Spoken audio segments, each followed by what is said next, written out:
क्या आप जानते हैं दुनिया का सबसे प्राचीन प्रथम पितृ महाश्राद्ध तीर्थ कौन सा है? भूमंडल का पहला श्राद्ध माँ नर्मदा के तट पर हुआ। माँ नर्मदा श्राद्ध की जननी है। विश्व का अति प्राचीन प्रथम पितृ श्राद्ध महातीर्थ त्रिशूल भेद। देव पितर पूर्वजों के प्रति श्रद्धा भाव के प्रकट करने की इस दिव्य श्राद्ध परंपरा का प्रारंभ माँ नर्मदा के तट पर हुआ। माँ नर्मदा के तट पर हुआ था ब्रह्मांड का पहला श्राद्ध। यथा ही गया शिरः पुण्यम पूर्वमेव पठयते तथा रेव तटे पुण्यम शूल भेद न संशया। जबलपुर शहर से 15 किलोमीटर दूर गया तीर्थ के बराबर ही नर्मदा के दक्षिण तट चरगवा रोड पर त्रिशूल भेद तीर्थ है। उसके पास इंद्र गया तीर्थ स्थान है, जहाँ पर सबसे पहला श्राद्ध हुआ था। जिस प्रकार गया जी में पितरों का तर्पण करने से पितर संतुष्ट होते हैं, वैसे ही नर्मदा में श्राद्ध करने से पितरों को संतुष्टि मिलती है। यही है नर्मदा में श्राद्ध करने के महत्व का रहस्य। यह जानकर आपको अचंभा होगा कि ब्रह्मांड का पहला श्राद्ध माँ नर्मदा के तट पर ही पितरों द्वारा स्वयं किया गया था। नर्मदा श्राद्ध की जननी है। स्कंद पुराण के रेवा खंड के अनुसार श्राद्ध क्या है, श्राद्ध क्यों करना चाहिए, इसका पता प्राचीन काल में ऋषि मुनि देवता और दानवों को नहीं था। सतयुग के आदि कल्प के प्रारंभ में जब नर्मदा पृथ्वी पर प्रकट हुई, तब पितरों द्वारा ही श्राद्ध किया गया। सूर्य के कन्या राशि में भ्रमण के दौरान ही भाद्रपद शुक्ल पक्ष की पूर्णिमा से श्राद्ध अर्थात महालय प्रारंभ हो जाता है। पितरों ने पहला श्राद्ध नर्मदा में ही क्यों किया? स्कंद पुराण के रेवा खंड के अनुसार राजा हिरण्यतेजा ने अपने पितरों का तर्पण करने के लिए पृथ्वी के सभी तीर्थों में गए, लेकिन उनके पितर कहीं संतुष्ट नहीं हुए। तब उन्होंने पितरों से पूछा, आपको कहाँ संतुष्टि मिलेगी?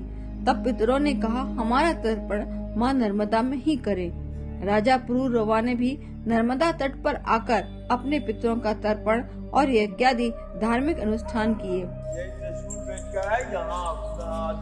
पूर्वजों का याद यही वो सही है। भूमवती गंगा है, मैया से है ना, यही संगम है त्रिशूल भेद का। ये जो तुम देख रहे हो, जहाँ खड़े हो, सब त्रिशूल भेद का है ना। यहाँ से बढ़िया अपना पितर पूर्वजों का सिर्फ ध्यान करना है। यहाँ सिर्फ प्रवेश से वो प्रतीक्षा कर रहे हैं। आज देखो उसकी प्रतीक्षा, उसका भाव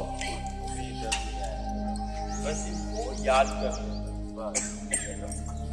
इस तीर्थ में सिर्फ प्रवेश से पिता संतुष्ट हो, है ना।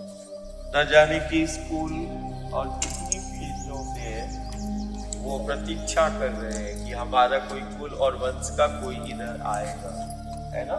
नर्मदा के त्रिपुरी क्षेत्र जबलपुर इंद्रगया में अयोध्या के चक्रवर्ती राजा मनु ने भी अपने पितरों का तर्पण किया है। स्कंद पुराण के रेवा खंड के अनुसार एक दिन राजा मनु रात्रि में विश्राम कर रहे थे। उसी दौरान उनके महल के ऊपर कई विमान निकलने की आवाज आई, तो दूसरे दिन उन्होंने इस बात की जानकारी ऋषि वशिष्ठ को दी। तब वशिष्ठ जी ने राजा को बताया कि यह सभी विमान नर्मदा से आते हैं। माँ नर्मदा ही ब्रह्मांड में एकमात्र ऐसी नदी है जो आदि कल्प सतयुग से इस धरा पर विद्यमान है और वे सभी को तारने में सक्षम है। ऋषि वशिष्ठ के कहने पर राजा मनु ने नर्मदा तट पर आकर पितरों का तर्पण व यज्ञादि किया। परशुराम जी ने भी नेमावर के पास तुरनाल में अपने पितरों का तर्पण किया था।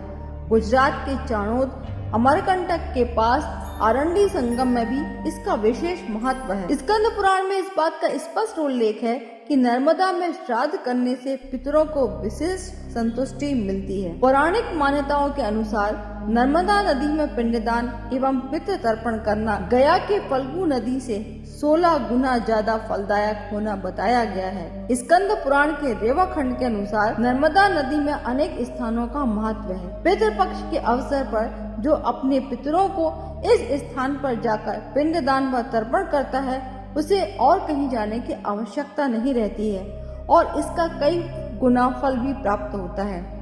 प्राचीन मान्यता के अनुसार इस 16 दिन हमारे पूर्वज पितृलोक से पृथ्वी-लोक पर आते हैं। ऐसे में श्राद्ध के 16 दिन में लोग अपने पितरों को जल देते हैं और उनकी मृत्यु तिथि पर श्राद्ध करते हैं। समर्थ सदगुरु दादा गुरु का आह्वान है, माँ नर्मदा अन्य जीवनदायिनी नदियों के पथ पर देव वृक्ष मूर्तियों को स्थापित करें। अपने पितरों को पानी जल देने का अर्थ जीवन देना। तृप्ति, संतुष्टि, तर्पण, अर्पण जल से ही संभव है। आज वर्तमान में जल और मिट्टी संरक्षण संवर्धन में अपना योगदान देना ही वास्तविक में सच्चा श्राद्ध होगा। जिस पथ से हमारे गांव नगर का जीवन चल रहा है, जिस पथ पर हमारे देव पितर पूर्वज निवास करते हैं, आइए उस पथ पर अपने पितर पूर्वजों के प्रति श्रद्धा भाव प्रकट करें। देव वृक्ष मूर्तियों की स्थापना कर सगुण उपासना करें। सगुण उपासना एक सहज सरल उपाय है मातृ पितृ देव पक्ष को संतुष्ट करने के लिए।